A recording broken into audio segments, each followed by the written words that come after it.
Hey friends, if you encounter this issue where battery shows that it is being charged but the percentage is not increasing, then please watch this video. I will guide you through the resolutions.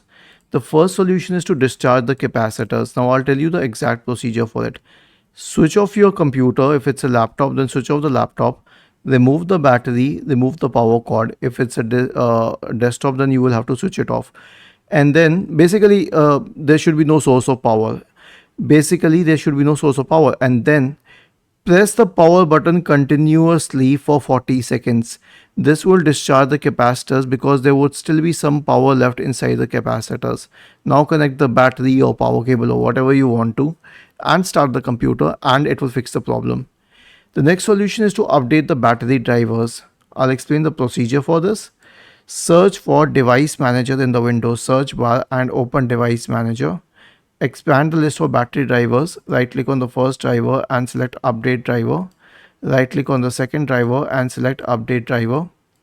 And this will be helpful. Was this helpful? If yes, then please subscribe to the channel. And if not, then let us know in the comment section of the video on how we could help you further. Thank you for watching this video and have a nice day.